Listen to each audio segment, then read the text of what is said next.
Welcome. Hello. Welcome to Tapping into Recovery. So we're going to go ahead and get started. Hello, my name is Dr. Gigi, and welcome to Tapping into Recovery. I'm going to share my screen so you all can follow along.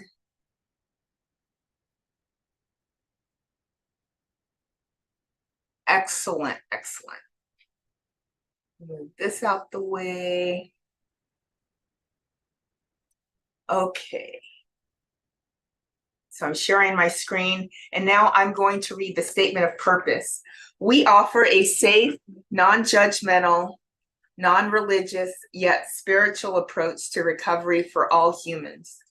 We welcome any addiction, substances, alcohol, drugs, people-pleasing, etc. We offer a tool-based approach to recovery using emotional freedom techniques, or tapping, breath work, visualization, and meditation. Now we are in section 2. This is time for the meditation. I'll read that. Let's open the meeting with a moment of silence, followed by the serenity prayer. Grant me the serenity to accept the things I cannot change, the courage to change the things I can, and the wisdom to know the difference. And now is time for our Sacred Circle Foundations. So I'll read those. Welcome to our Sacred Circle, where everyone is valued and respected. In this safe space, we support each other's growth and learning by practicing hospitality, honesty, and compassion. 1, give and receive welcome. We believe that people learn best in hospitable environments. Let's create an environment of warmth and acceptance where everyone feels welcomed and valued. 2, be present. Bring your whole self to the circle. Doubts, fears, joys, and successes. Listen deeply to others and share from your heart. Your presence matters. 3, invitation, not demand. Participation in our circle is voluntary. There is no pressure to share if you're not comfortable. Follow your inner guidance and know that we support you. 4, speak your truth respectfully. Share your thoughts and feelings authentically, but do so with respect for others' perspectives. Use I statements and refrain from interrupting or debating. 5, no fixing or advising. Resist the urge to offer unsolicited advice or solutions. Instead, practice practice active listening and ask open-ended questions to deepen your understanding. 6, embrace wonder. When faced with judgments or defensiveness, cultivate curiosity. Ask yourself and others open-ended questions to explore your underlying feelings and beliefs. 7, trust your inner teacher. Pay attention to your own reactions and strengths and insights. Trust that you have the wisdom within you to guide your learning and growth. 8, honor silence. Silence is a valuable part of the circle. Take time to reflect after someone speaks, allowing space for deeper insights to emerge. 9, maintain confidentiality. What is shared in our circle stays within our circle. Respect the privacy and trust of others. 10, take what you need. Feel free to leave the circle with whatever support or insight you sought. The seeds planted here continue to grow in your life beyond our gathering. 11, self-supporting community. We sustain our circle through our own contributions and do not seek outside donations. We are independent of any organization or ideology. We welcome donations, but they are not required. 12, respect speaking limits. To ensure everyone has a chance to share, we observe a 5-minute speaking limit. Thank you for honoring these guidelines and contributing to our sacred circle of trust. Together, we can create a space where healing, growth, and connection can flourish.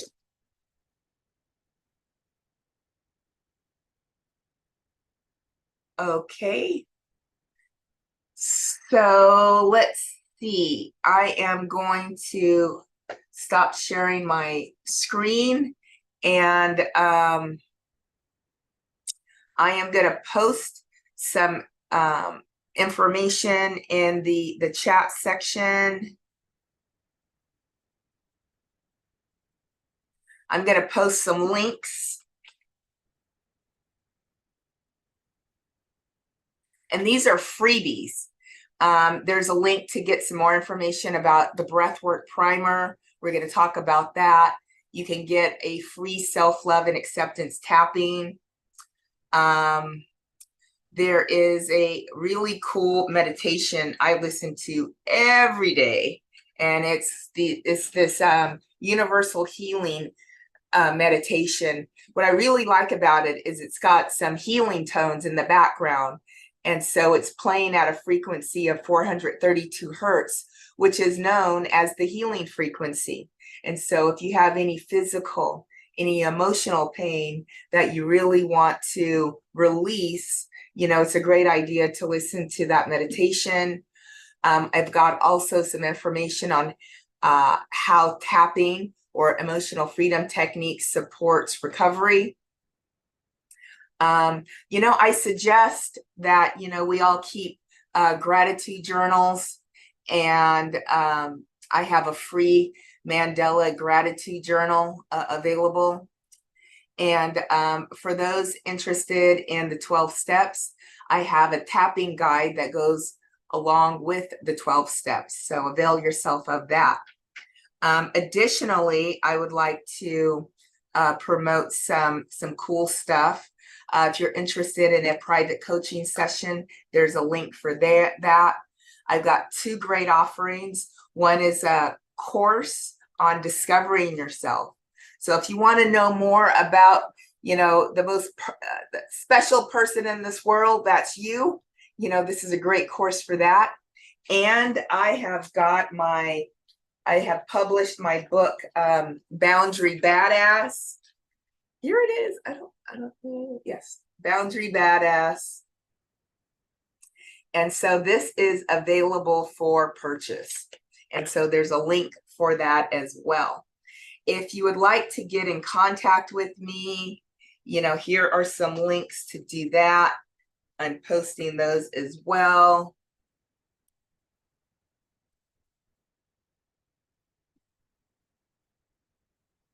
Excellent. And we meet every Tuesday from 6:30 to 7:30 Pacific Standard Time. There's some links I just posted on how you can follow me on social media. If you would like to provide a donation, there are some links to donate through PayPal, Venmo, or Cash App. And so thank you for that.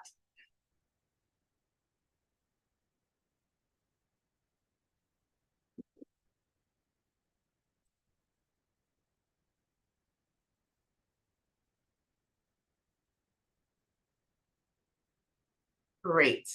Okay, so moving right along, we are now going to talk about breath work. And so I'm going to share my screen again. For those listening on YouTube, well, just an announcement. I stream on YouTube on the odd weeks and I stream on Facebook on the even weeks. For those listening on YouTube, you know, all of the links I posted will be available in the comments. And if you have questions, comments, concerns, feel free to get in touch with me.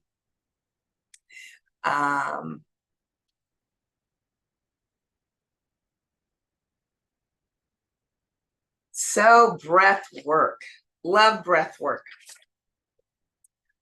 I love it so much because when you think about it, we begin and we end our life with breath work, and breath work supports, you know, so many functions and a great ability to relieve stress, anxiety, depression, emotional blocks.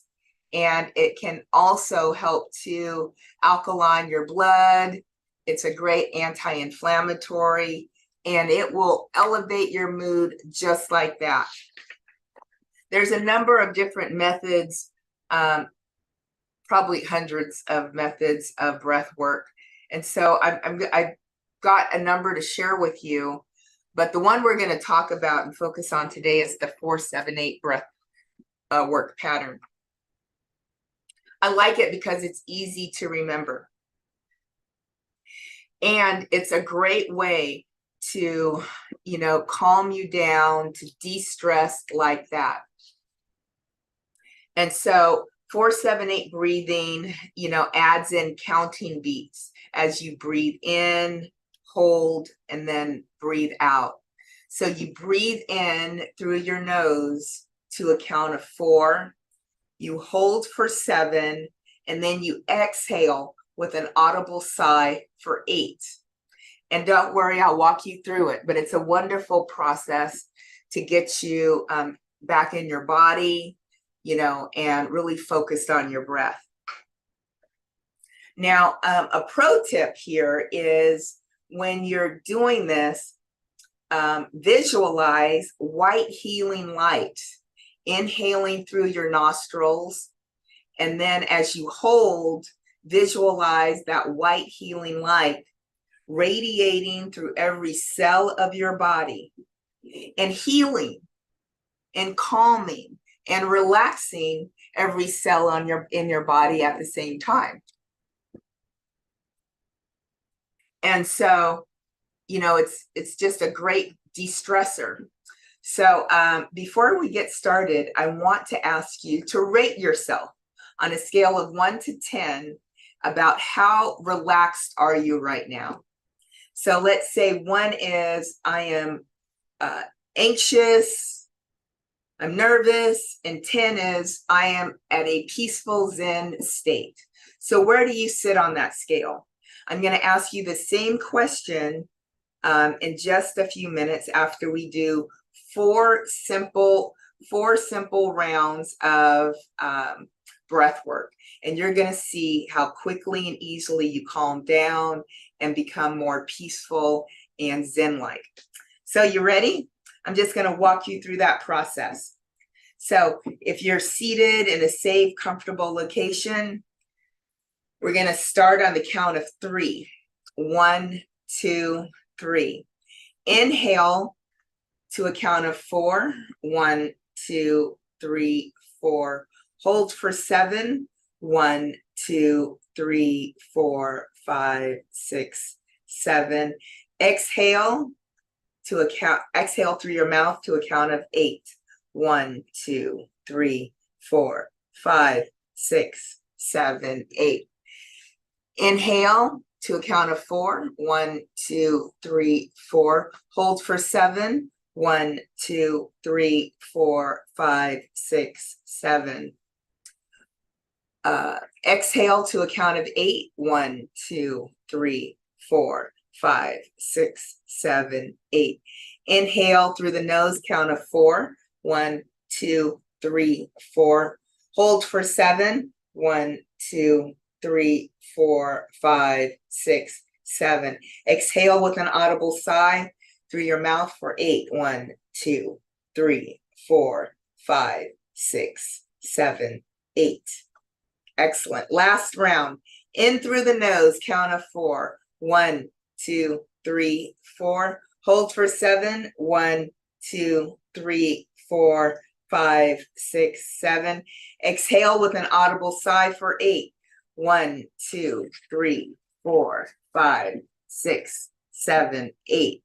Okay, so that was just one round of, just 4 rounds of breath work. I'm going to ask you on that same scale of 1 to 10, how peaceful are you? So 1 is feeling really anxious, really nervous. 10 is, I am peaceful in a wonderful Zen state. Where do you sit on that scale now? Can't wait to hear. Great.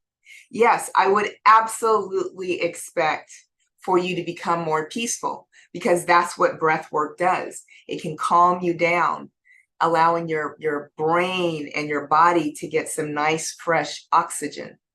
And so that's very important. Okay, so we have done that. And now we are going to talk about emotional freedom techniques. That's another technique for self-soothing and regulating your emotional state. If you're feeling anxious or depressed, those type of things. If you're feeling in that type of way, EFT is a great way to change your state from one state to another. You can go from depression to feeling peace and calm like that. So emotional freedom techniques is based upon thousands of years of Chinese medicine. It's very similar to acupuncture, but no needles, none of that. So that's a wonderful thing. EFT is a loving, generous, compassionate process. And so it simply involves tapping or massaging or just firmly holding on to one of 9 meridians or energy channels located in the body, from the top of the head to the middle of the torso. And what we do is we look for ways to dislodge energy that might be lodged in our energy centers. So we're gently tapping. Now notice I say gently. This is not a harsh process. You're not getting hurt. There's no bruising, none of that going on, okay? And so, within my coaching practice, as I help people rid themselves of addictions and destructive patterns, I often use the self-love and acceptance tapping really as a base infrastructure, because I believe you need self-love and acceptance, for any change to really move forward and take hold, because we have to love ourselves exactly where we are, accept ourselves exactly where we are. We don't have to change ourselves. And then we're more open to doing good things for ourselves when we love ourselves. And so I start all of my coaching clients on self-love and acceptance. And then from that, we'll have a nice foundation to build everything else. We'll build confidence. We're going to build resiliency and resourcefulness as a result of this. And that's what it's so wonderful. So we're going to do just a short round of emotional freedom techniques. And you're going to see how quickly and easily it changes your mindset. I love to use emotional freedom techniques because it will change your state of being from state A to state B, but it can also change your mindset. And this is what I mean. Let's say you have a scarcity mindset, and you think, oh my gosh, I don't have enough money. I'm scared. I'm going to get this bill in the mail and this bill coming through and I won't be able to pay it. And so if you're looking to release some of that scarcity mindset in favor of an abundance mindset, because an abundance mindset says this: hey, I know I'm enough. I know I have enough. And I know there is enough on this universe. And so, there's two different energies and two different mindsets. And when you approach certain projects, let's say a business from a scarcity versus an abundant mindset, you might suffer loss in that business. And vice versa. If you have adopted an abundance mindset over a scarcity mindset when it comes to your business, you might have an aspect of, what, I am so excited about this process of learning and growing. I'm going to learn new things. I'm not going to be perfect at things, but I'll get better and better. And, I'm producing a product or service that people want, and I'm confident about that. I'm confident in me. And I know people will buy. And you know what? People will buy because of your mindset. It's such a powerful, powerful thing.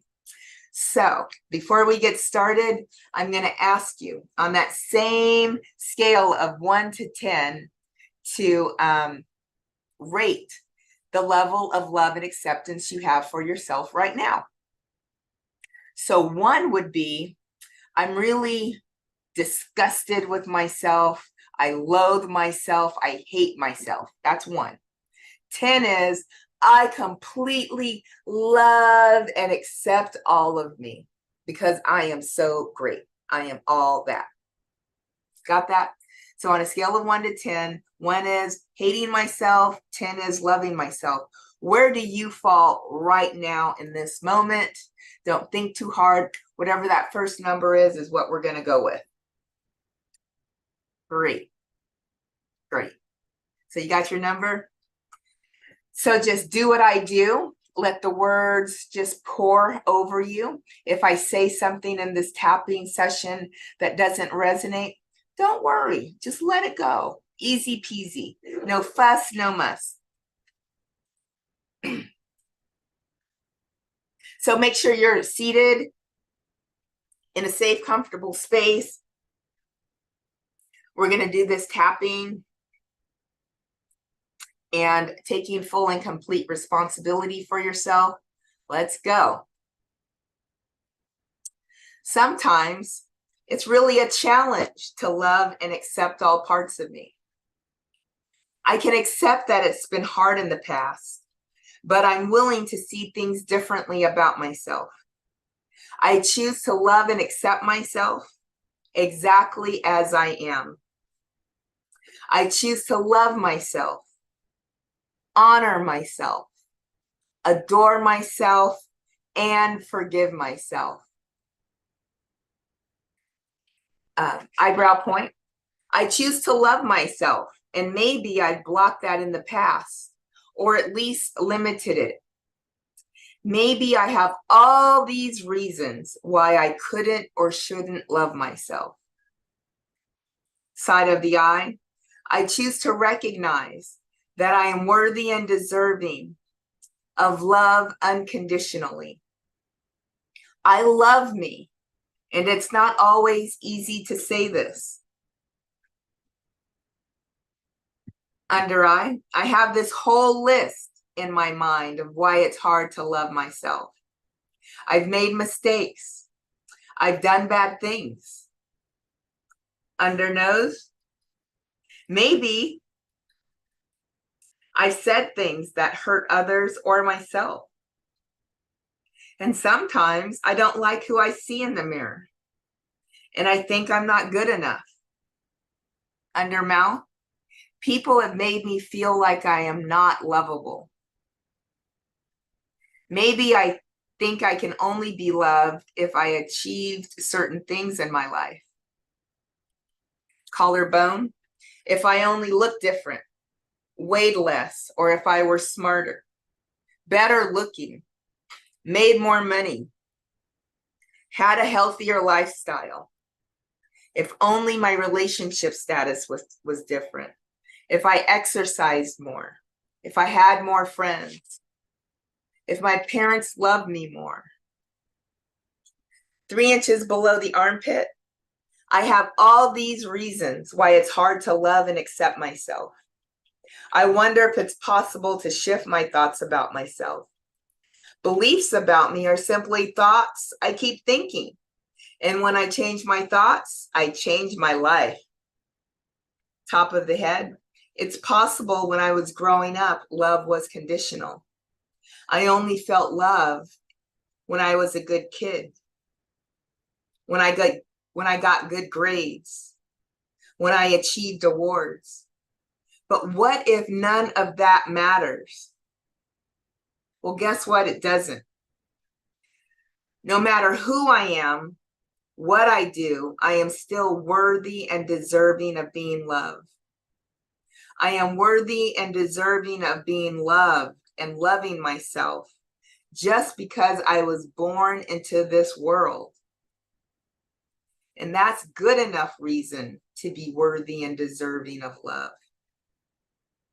Under I choose to love myself unconditionally.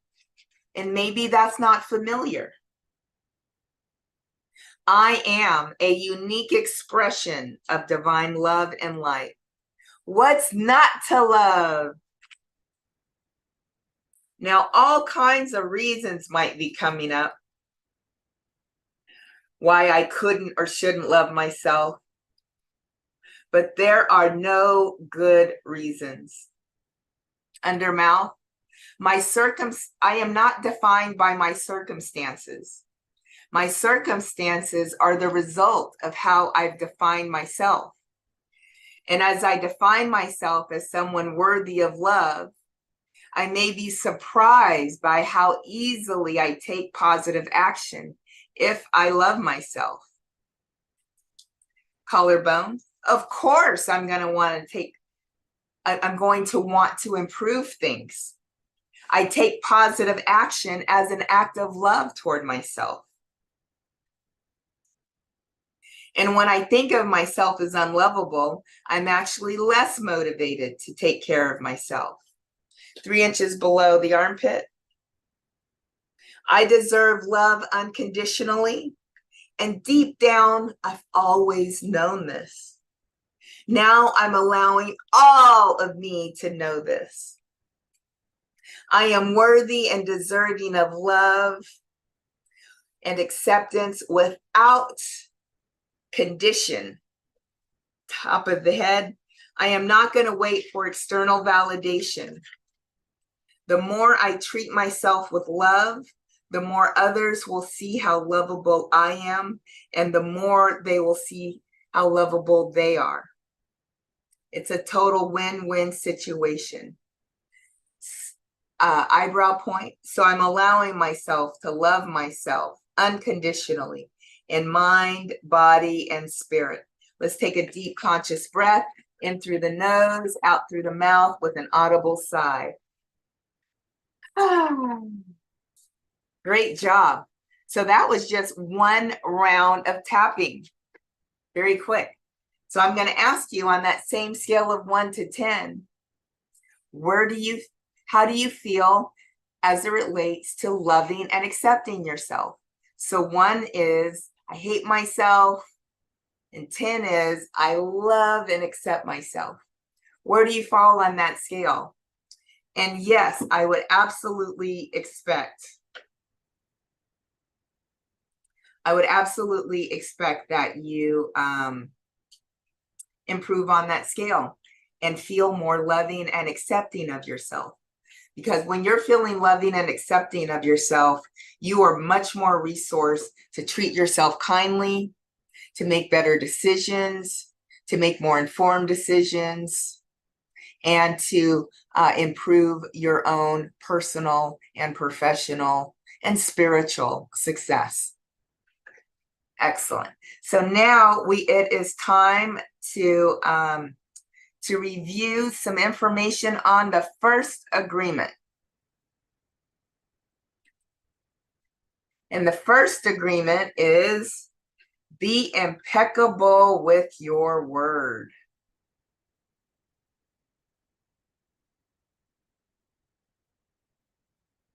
You can manifest any.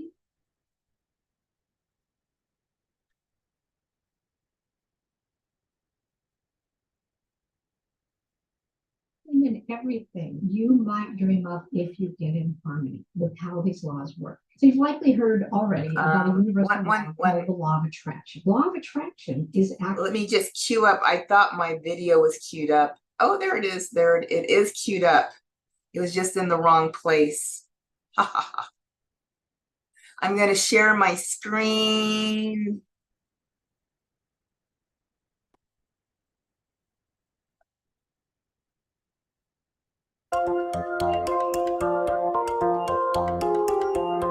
If you want to be happy, if you want to be free of needless suffering, be impeccable with your word.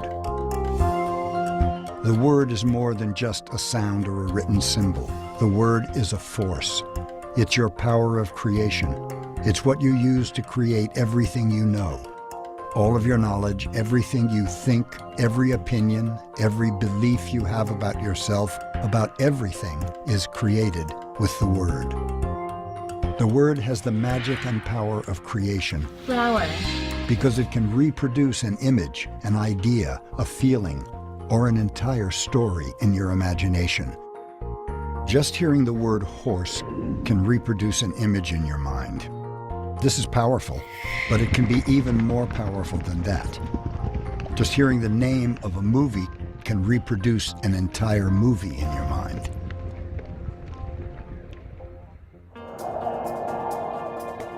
The word is the most powerful tool you have as a human, and this power can be used in more than one direction. One direction is impeccability, where the word creates a beautiful story. The other direction is misuse of the word, where the word creates a living nightmare.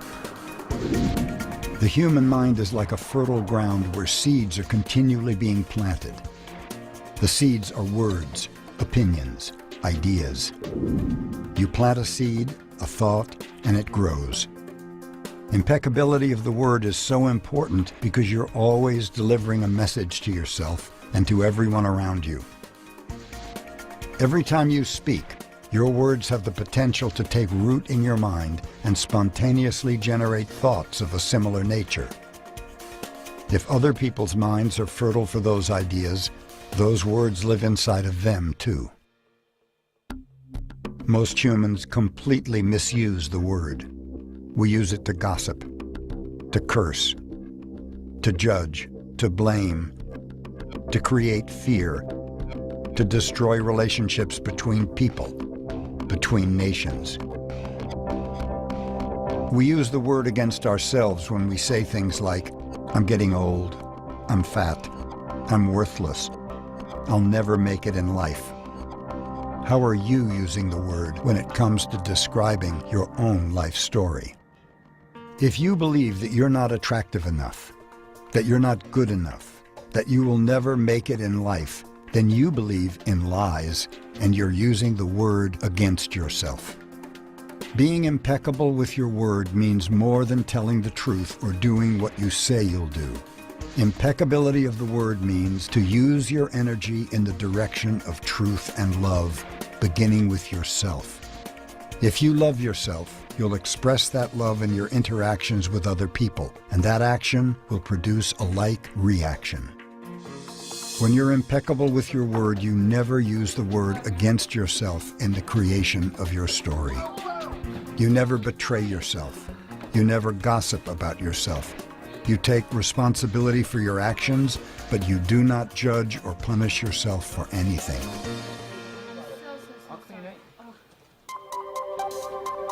The word is a force you cannot see, but you can see the manifestation of the force, which is your life. You know that you're using the word against yourself when you're suffering with guilt, sadness, anger, or fear. You know that you're using the word impeccably when you're happy. When you're impeccable with your word, you begin to see all the changes that can happen in your life. First, in the way you deal with yourself, and later, in the way you deal with other people, especially those you love the most. Impeccability of the word can lead you to personal freedom. It can take away fear and transform it into joy and love. With just this first agreement, you can completely transform your life. Be impeccable with your word.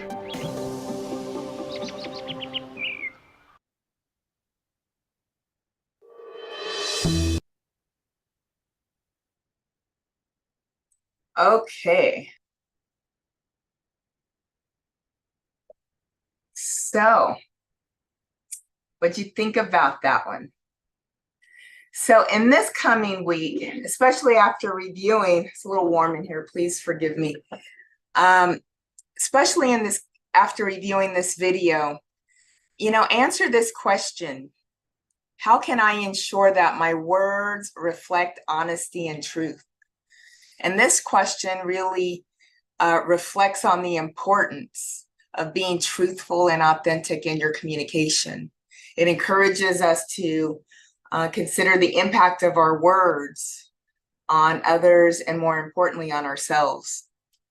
And so I'd like you to, really reflect on that particular question. And so I think that brings us to a close. And in closing, we'd like to remind you that we practice the principle of anonymity. This assures us the freedom to express ourselves at meetings and in private conversations without fear that our comments will be repeated. We will keep what is shared at these meetings confidential. And lastly, for our closing meditation, grant me the serenity to accept the things I cannot change, the courage to change the things I can, and the wisdom to know the difference. So I want to thank you for joining me tonight, and look forward to seeing you at our next meeting next Tuesday, 6:30 to 7:30 p.m. Pacific Standard Time on